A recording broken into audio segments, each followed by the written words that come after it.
Our thesis is that Morrison criticizes that women's values are measured by the white standard of beauty.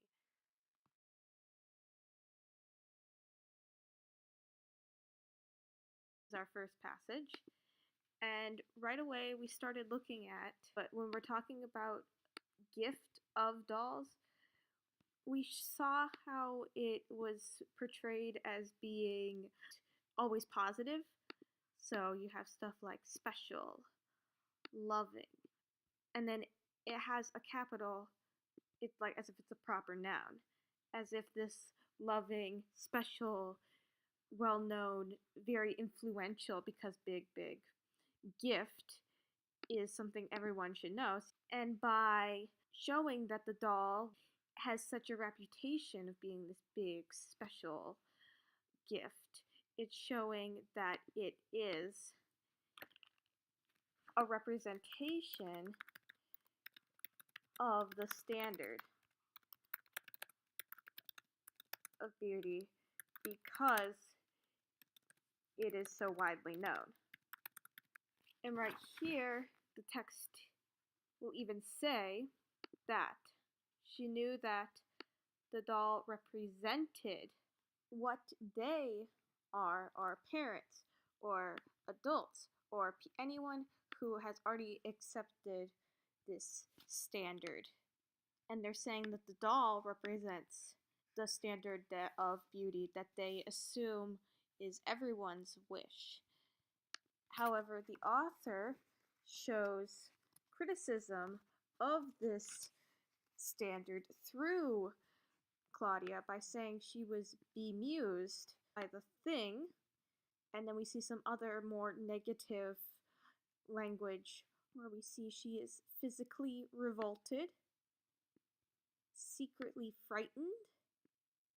This connotation, which contrasts with the loving and the special and fondest wish, what the doll is supposed to represent. Later in the page, we also have some contrast in diction between more natural or human-like concepts like limbs, flesh, fingertips. But then in contrast, which what I'll highlight in yellow, are more hard, very inhuman words, such as unyielding, bone cold, scratched, hard. So we have a bit of tension between more human traits and the inhuman traits of the doll. In response to the doll, we see Claudia having many violent acts towards it, as we can see in the diction choice, as she calls it an aggressive sleeping companion. She says that the doll's cold hard head collides with her own, which shows a conflict or tension between the two. It slowly builds up as it goes from being irritated to dismembering. It goes along with the violence as we're breaking off fingers, bending, loosening, twisting, taking off heads, removing eyeballs. Black backs are splitting open.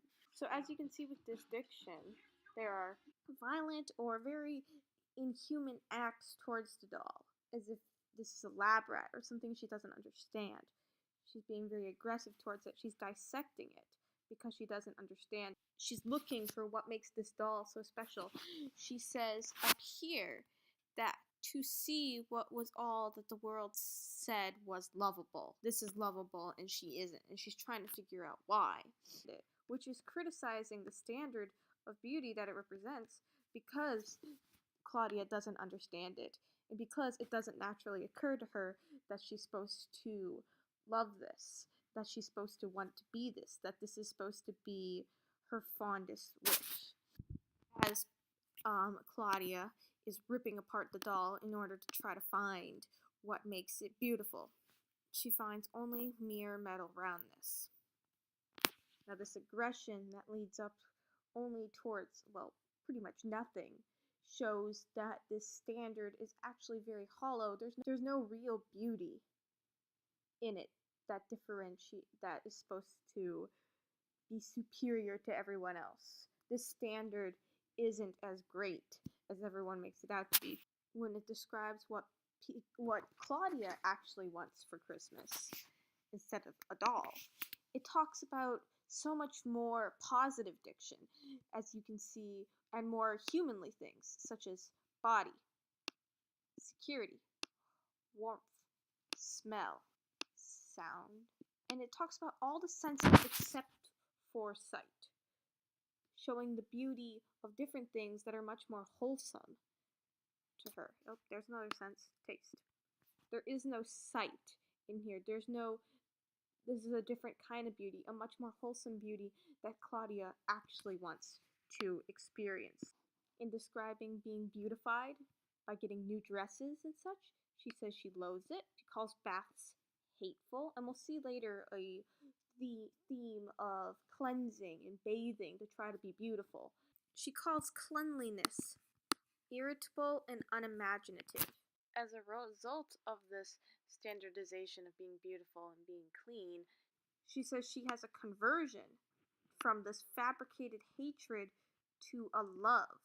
And we'll see this love. Yeah, she says a small step toward to Shirley Temple. And then again is this idea of delighting in cleanliness. It's being beautiful, which is a step towards Shirley Temple, step towards white people, which is the ultimate goal, apparently.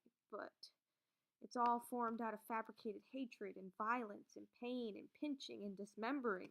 So this is the author's critique of what the doll represents. And even Claudia says that it is a change, was an adjustment and not an improvement. It didn't improve her life that she started to try to be more beautiful and more clean. It was just something she had to adjust to, which is in itself a critique.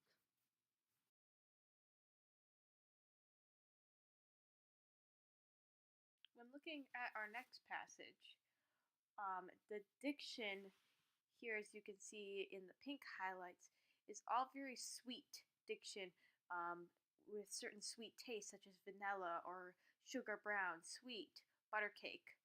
The overly sweet diction, when used to describe the mobile girls when introducing Geraldine, shows that they are perfect and nice looking on the outside. But in reality, it contributes to the unnatural sense that they're creating of themselves, which is described as they're beautifying themselves through routine use of certain products. The author clearly names these certain brands to show that each of these girls uses the same brands to show a standard that everyone uses the same thing. Everyone is plain. Everyone looks the same and smells the same. And these products are manufactured.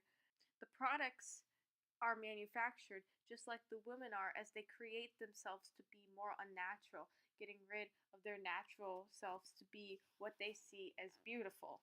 We can also see the artificial and inhuman traits in saying that the girls moved without a stir, because no one walks around without making their presence known.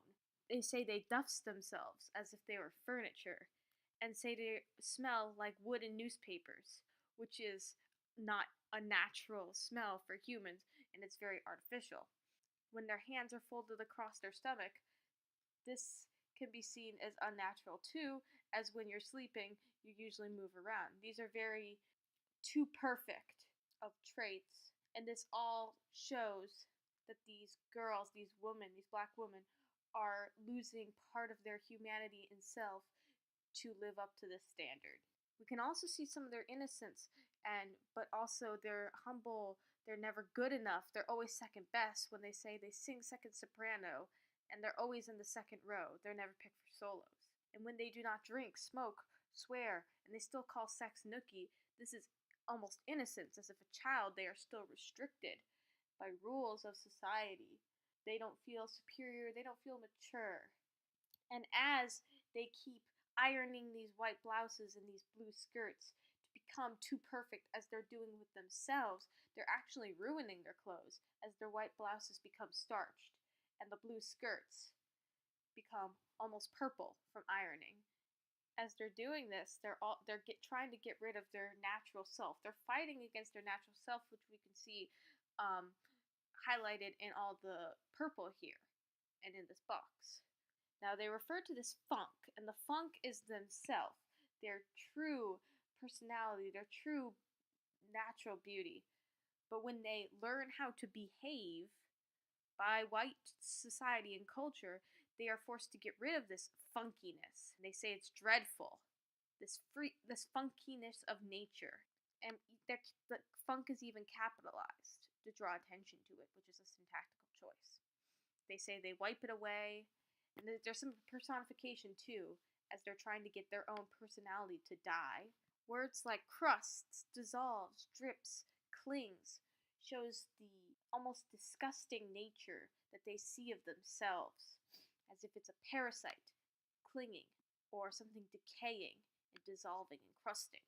This is described as a battle, and they fight it all the way to the grave, which is an emphasis on them losing themselves, because when they fight their own self, this funk that is themselves, they lose part of themselves, and therefore, essentially, part of themselves dies. There's a constant fear around a variety of things with these women who are trying to become beautiful and trying in so ways to be overly perfect and beautiful. We see this in this sentence with a repetition of fear of, for fear that they may sway too free, that their lipstick will be too thick. And this shows a wide variety of different things that they fear. But then when you see the repetition of worry, worry, worry about simply the edges of their hair, it shows that such immense worry can be concentrated on such a simple matter, and therefore this is taking over their life. When looking at the results of why they are doing all of this, we can see that everything describing about what the men are doing, which is ultimately why they are doing all this, is in order to get men, because they say that they will always marry because of this, and certain men watch them because they're drawn by their standardized beauty. When it is described what the men do versus what the women do, there is a syntactical choice to use active voice, which makes their contributions appear more important, that they're doing more, and the women aren't doing anything. Of course, everything that the women do are for the men. They prepare his food, entertain his blended soul. The active voice also shows how the men directly benefit from the women doing everything they can to standardize themselves to this beauty. Whereas the women don't gain much. The men have all the focus in both what they do and what they gain.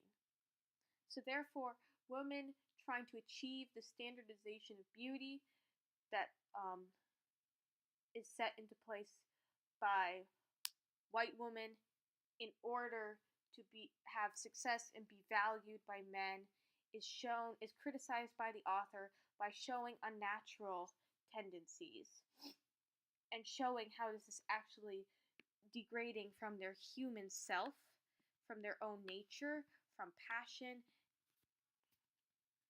and it is ruining themselves, and it is a fight that they are taking to the grave.